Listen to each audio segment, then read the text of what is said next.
உன் தலைக்கு மேல் இருப்பது அல்லாஹு அக்பர், உன் நிரந்தர சொத்து அல்ஹம்துலில்லா, நீ இழந்த சொத்து சுபஹான் அல்லா, உனக்கு வரப்போகிற சொத்து இன்ஷா அல்லா, நீ அனுபவிக்கின்ற சொத்து மாஷா அல்லா, உனக்கு முன்னால் இருப்பது கௌபத்துல்லா, பின்னால் இருப்பது இதாயத்துல்லா, நடுவில் இருப்பது ரவுமத்துல்லா, உன்னை சொர்க்கத்துக்கு அழைத்து செல்வது ரசூலுல்லா. உள்ளத்தில் அல்லாஹ் வந்தால் நீ பள்ளத்தில் விழும்போது படைத்தவன் உன்னோடு இருப்பான். உள்ளத்தில் அல்லாஹ் வந்தால் உன் இல்லத்திலும் இன்ப வெள்ளம் பெருக்கெடுத்து ஓடும். உள்ளத்தில் அல்லாஹ் வந்தால் நீ உதுமலையை கேட்டாலும் தங்கமாக்கி தருவார். உள்ளத்தில் அல்லாஹ் வந்ததால் மூசா நபி தண்ணீரில் நடந்தார். உள்ளத்தில் அல்லாஹ் வந்ததால் ஈசா நபி தொட்டிலில் பேசினார். உள்ளத்தில் அல்லாஹ் வந்ததால் யூனுஸ் நபி மீனின் வயிற்றுக்குள் இருந்தார்.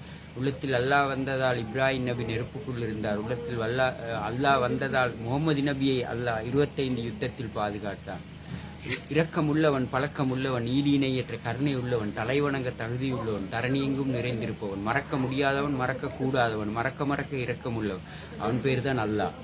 5 நேர தொழுகையில் பாங்கை பூத்தியவன், துஹரில் ஜும்மாவை பூத்தியவன், சாரில் லைலத்துல் கத்ரை கொடுத்தவன், இரவுக்குள் பகலை பூத்தியவன், பகலுக்குள் இரவை அரசதை படைத்தவனும் அவன்தான், அரசில் இருக்கும் அரசனும் அவன்தான், மின்ஹாஜை படைத்தவனும் அவன்தான், மிஹ்ராஜிக்கு நபியை அழைத்தவனும் அவன்தான், அஸ்மாவை படைத்தவனும் அவன்தான், உஸ்னாவை படைத்தவனும் அவன்தான், அஸ்மாவுல் உஸ்னா என்ற 99 திருநாமத்துக்கு சொந்தக்காரனும் அவன்தான்.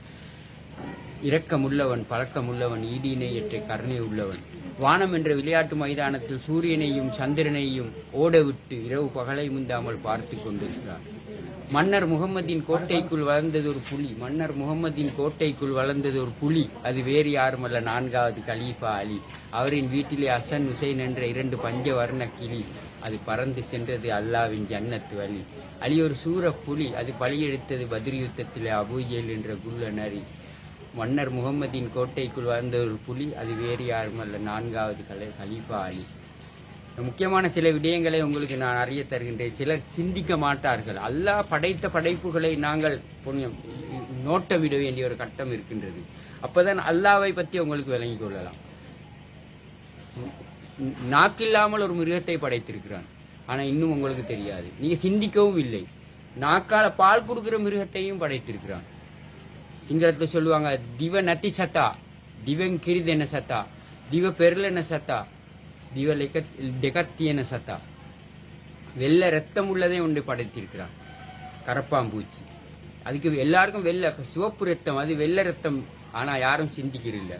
சோப்பு பால், பண்டியின் பால் சிவப்பு நிறம், யாரும் நினைக்கிறதில்லை. அது எங்களுக்கு ஹராம். பண்டி இறைச்சி, பண்டிட பால் சிவப்பு நிறமா படைச்சு. நாக்கு இல்லாத மிருகம் முதலே, அதாவது நாக்கால பால் கொடுக்கிற குதிரை. இதெல்லாம் சிந்திக்க மாட்டேன் இருக்கின்றது. சிந்தித்தால் மனிதன் அல்லாவை புரிந்து கொள்வான். அதுதான் நான் அந்த அல்லாவை பற்றி ஒரு கவிதை அடிச்சுக்கிறேன். கட்டாயம் உங்களுக்கு பிடித்திருந்தால் லைக் பண்ணவும், ஷேர் பண்ணவும். என் பேர் தஸ்லீம், மோதிப்பார் ரஸ்லீம். நான் புரூஸ்லிக்கே காட்டின ஐஸ்கிரீம். காருக்கு தேவை விண்ஸ்கிரீன், பைக்குக்கு தேவை ஸ்ப்ரீன், புடவைக்கு தேவை டைக்கிளீன், எனக்கு தேவை டிசிப்ளின்ல நான் கொடுப்பேன் ஸ்க்ரீன்.